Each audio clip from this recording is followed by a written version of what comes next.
कुल मुस्लिम जनसंख्या का मात्र 15 से 25% ही कट्टर जिहादी है। और यह मेरा नहीं, विश्व की सभी प्रतिष्ठित जांच एजेंसियों का निष्कर्ष है। लेकिन कुल मुस्लिम जनसंख्या का 15 से 25% हुआ 18 से 30 करोड़ विषैले जिहादी, जिनके सर पर पश्चिमी सभ्यता को खत्म करने का अंधा जुनून सवार है। ये संख्या लगभग अमेरिका की कुल जनसंख्या के बराबर है। तो हमें उन 15 से 25% कट्टर जिहादियों के बारे में चिंतित क्यों होना चाहिए? क्योंकि यही हिंसक कट्टर जिहादी लोग हत्याएं करते हैं, लोगों के सर काटते हैं। नमस्कार दोस्तों, आज की इस वीडियो में आपका स्वागत है। अमेरिका में रहने वाली सबा अहमद नाम की एक मुस्लिम लड़की ने जब मंच पर बैठे ब्रिगिट गैब्रियल नाम की एक राजनीतिक कार्यकर्ता से पूछा कि पूरी दुनिया में हम मुसलमानों की गलत छवि क्यों पेश की जाती है, तो इस पर राजनीतिक कार्यकर्ता गैब्रियल ने जो जवाब दिया वो आपको जरूर सुननी चाहिए। आपको बता दें कि यह हिंदी में डब किया हुआ वीडियो है और इस वीडियो के अंत में आपको बिना डब किया हुआ वीडियो भी मिल जाएगा, अगर कॉपीराइट नहीं आता है तब। पहले आप देखिए ये वीडियो और फिर आपको बताते हैं कि वो जवाब देने वाली महिला कौन है। सलाम अलैकुम, मेरा नाम सबा अहमद है और मैं एक अमेरिकी विश्वविद्यालय में कानून की छात्रा हूँ। मैं आपसे यहाँ पर कुछ सामान्य से सवाल पूछने आई हूँ। मैं जानती हूँ कि इस्लाम और सभी मुस्लिमों की खराब छवि प्रस्तुत की जाती है, लेकिन पूरी दुनिया में 180 करोड़ मुस्लिम हैं और अमेरिका में ही 80 लाख से अधिक मुस्लिम हैं। लेकिन मैं देख रही हूँ कि उन्हें यहाँ बिल्कुल भी प्रतिनिधित्व नहीं दिया गया। लेकिन मेरा प्रश्न है कि आप हथियारों के बल पर एक विचारधारा को कैसे समाप्त कर सकेंगे? आप जिसे जिहादी विचारधारा कहते हैं वह एक सोच है और आप बिना विचार विमर्श की उससे कैसे जीत सकते हैं? बहुत अच्छा सवाल। मुझे खुशी है तुमने इसे पूछा और हमें इसका उत्तर देने का अवसर दिया। कितनी विचित्र बात है कि हम तो यहाँ पर इराक में हमारे सैनिकों के मारे जाने पर चर्चा करने के लिए एकत्रित हुए हैं, और यहाँ एक भी व्यक्ति ने यह नहीं कहा कि हम मुस्लिमों या इस्लाम के खिलाफ हैं। हम यहाँ ये चर्चा करने आए हैं कि कैसे 4 अमेरिकियों की नृशंस हत्या की गई और हमारी सरकार क्या कर रही है। हम यहाँ मुस्लिमों की आलोचना के लिए नहीं आए थे। ये तुम हो जिसने अधिकतर मुस्लिमों का सवाल उठाया है, और अब जब तुमने सवाल उठा ही दिया है तो मैं भी इसका उत्तर विस्तार से देने जा रही हूँ। आज दुनिया में 120 करोड़ मुस्लिम हैं, और यह भी सच है कि उनमें से सारे मुस्लिम कट्टर नहीं हैं। अधिकतर मुस्लिम शांतिप्रिय ही हैं। कुल मुस्लिम जनसंख्या का मात्र 15 से 25% ही कट्टर जिहादी है, और यह मेरा नहीं, विश्व की सभी प्रतिष्ठित जांच एजेंसियों का निष्कर्ष है। इसका अर्थ ये हुआ कि कुल मुस्लिम जनसंख्या में से 75% शांतिप्रिय मुस्लिम हैं। लेकिन कुल मुस्लिम जनसंख्या का 15 से 25% हुआ 18 से 30 करोड़ विषैले जिहादी, जिनके सर पर पश्चिमी सभ्यता को खत्म करने का अंधा जुनून सवार है। ये संख्या लगभग अमेरिका की कुल जनसंख्या के बराबर है। तो हमें उन 15 से 25% कट्टर जिहादियों के बारे में चिंतित क्यों होना चाहिए? क्योंकि यही हिंसक कट्टर जिहादी लोग हत्याएं करते हैं, लोगों के सर काटते हैं। तुम मानव इतिहास का कोई भी पन्ना उठाकर देख लो, ये सच है। अधिकतर जर्मन शांतिप्रिय लोग थे, फिर भी हिंसक कट्टर नाजियों के कारण 6 करोड़ मनुष्य मारे गए। नाजियों के यातना शिविरों में 1 करोड़ 40 लाख लोग मार डाले गए, जिनमें से 60 लाख यहूदी थे। अधिकतर शांतिप्रिय लोग क्या कर पाए? कुछ भी नहीं। उसी तरह अधिकतर रूसी शांतिप्रिय लोग थे, लेकिन कट्टर वामपंथी रूसियों ने बर्बरतापूर्वक 2 करोड़ लोग मार डाले। अधिकतर शांतिप्रिय लोग क्या कर पाए? कुछ भी नहीं। चीनियों को देखो, अधिकतर चीनी शांतिप्रिय लोग थे, लेकिन नरपिशाच वामपंथी चीनियों ने 7 करोड़ लोग मौत के घाट उतार डाले। अधिकतर शांतिप्रिय लोग क्या कर पाए? कुछ भी नहीं। ठीक उसी तरह द्वितीय विश्व युद्ध से पहले अधिकतर जापानी शांतिप्रिय लोग थे, लेकिन कट्टर जापानी सैनिकों की बंदूकों की नुकीली हथियारों ने दक्षिण पूर्व एशिया में 1 करोड़ 20 लाख लोगों के जिस्म काट डाले। अधिकतर शांतिप्रिय लोग क्या कर पाए? कुछ भी नहीं। 11 सितंबर 2001 को अमेरिका में 23 लाख अरब मुस्लिम मौजूद थे, जिनमें से अधिकतर शांतिप्रिय ही थे। सिर्फ 19 कट्टर जिहादियों ने हवाई जहाजों का अपहरण कर वर्ल्ड ट्रेड सेंटर और पेंटागन पर हमला किया, और 3000 अमेरिकियों को मौत के घाट उतारकर अमेरिका को उसके घुटनों पर ला दिया। अधिकतर शांतिप्रिय लोग क्या कर पाए? कुछ भी नहीं।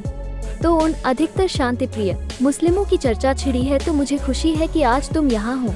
लेकिन तुम्हारे अलावा और कितने अधिकतर शांतिप्रिय मुस्लिम यहाँ मौजूद हैं?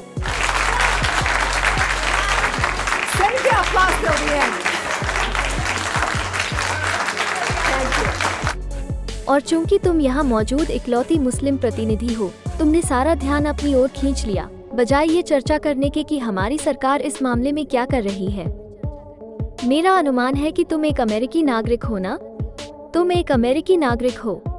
तो एक अमेरिकी नागरिक के रूप में इस बात पर चर्चा करने के बजाय कि हमारे 4 सैनिक इराक में क्यों मारे गए और सरकार इस बारे में क्या कर रही है, तुम वहाँ खड़ी होकर अधिकतर शांतिप्रिय मुस्लिमों की वकालत कर रही हो। काश तुम ऐसे 10 शांतिप्रिय मुस्लिमों को अपने साथ लेकर आती और सरकार को जिम्मेदार बनाने पर चर्चा करती। समय आ चुका है कि हम आत्मघाती और मनोरोगी धर्मनिरपेक्षता तथा आदर्शवाद को उठाएं और उसी कचरे के डब्बे में फेंक दें जिसके ये लायक है।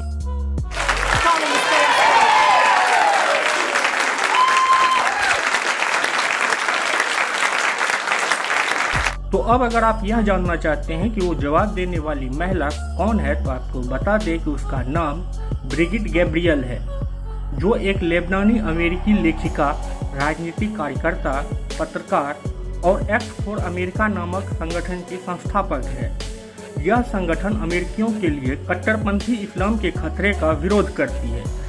इसे अमेरिका का सबसे बड़ा मुस्लिम विरोधी संगठन भी कहा जाता है। गैब्रियल के अनुसार जब वह 10 वर्ष की थी तो इस्लामी आतंकवादियों ने उनके परिवार के घर के पास एक लेबनानी सैन्य अड्डे पर हमला किया और इस हमले में उनके घर को नष्ट कर दिया गया। हमले में छर्रे लगने से वो घायल हो गई थी। बाद में उसे और उसके माता पिता को 7 साल तक भूमिगत होकर रहना पड़ा। गैब्रियल ने आगे कहा कि ये सब मेरे साथ सिर्फ इसलिए हुआ क्योंकि मैं ईसाई थी। 10 साल की उम्र में मैंने काफिर शब्द का अर्थ सीखा और 20 साल की उम्र तक मैंने मुसलमानों द्वारा मारे गए अधिकांश दोस्तों को दफन किया। 2006 में गैब्रियल का एक बुक प्रकाशित हुआ, because they had a survivor of Islamic terror once America.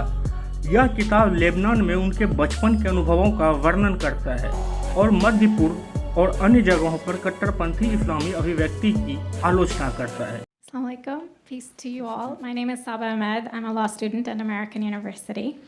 I am here to ask you a simple question. I know that we portray Islam and all Muslims as bad, but there's 1.8 billion Muslim followers of Islam. We have 8 million plus Muslim Americans in this country, and I don't see them represented here.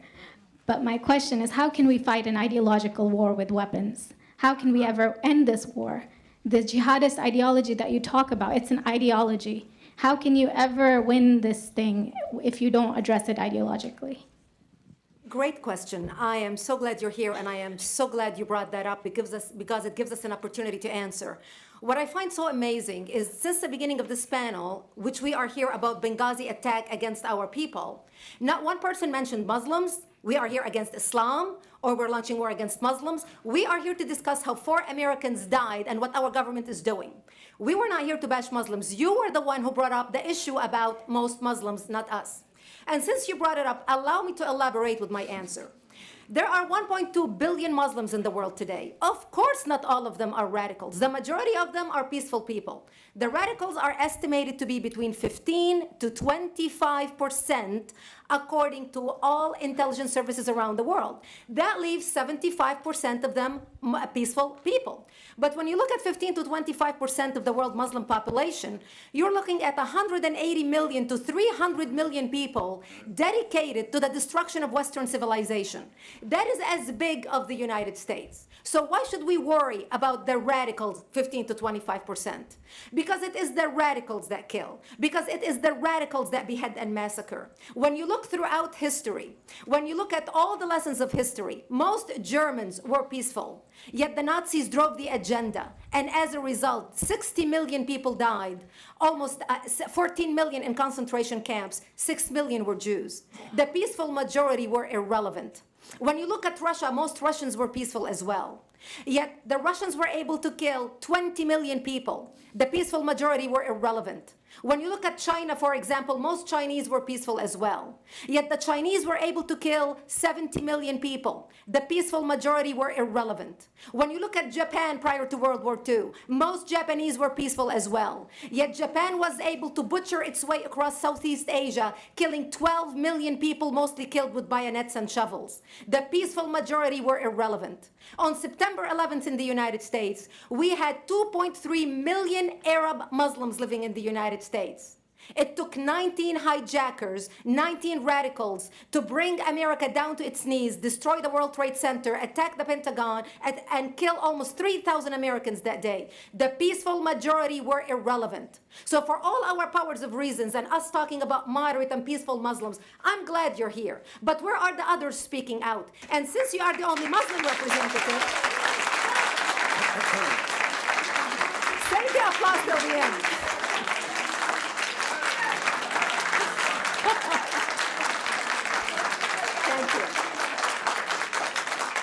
And since you're the only Muslim representative in here, you took the limelight instead of speaking about why our government, and I assume, are you an American? You're an American citizen. So as an American citizen, you sat in this room and instead of standing up and saying a question or asking something about our 4 Americans that died and what our government is doing to correct the problem, you stood there to make a point about peaceful, moderate Muslims. I wish you brought 10 with you to question about how we can hold our government responsible. It is time we take political correctness and throw it in the garbage where it belongs and stop calling it state.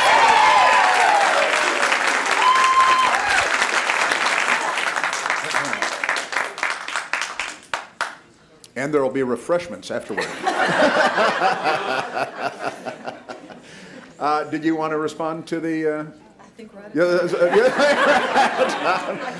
तो आपको यह video कैसा लगा comments कर हमें भी जरूर बताएं। और यदि आपने अभी तक वीडियो को लाइक, शेयर और चैनल को सब्सक्राइब नहीं किया है तो जरूर कर लें, क्योंकि ऐसा करने वालों को एक एक मर्द को 100 मर्दों की कुव्वत अता की जाएगी। जैसे चाहोगे इस्तेमाल करो, दबा के 100 मर्दों की कुव्वतें। खुश हो जाओ। और जिन्होंने अभी भी वीडियो को लाइक, शेयर और चैनल को सब्सक्राइब नहीं किया, उसका हो सकता है मिनटों में आप फारिग हो जाते हो। ये बातें मैं ऐसे ही नहीं बोल रहा हूँ, यकीनन वाकई सच है, कोई मजाक की बात नहीं है। ये हमारे नबी जो देख के आए हैं उनकी बात है जो मैं आपको बतला रहा।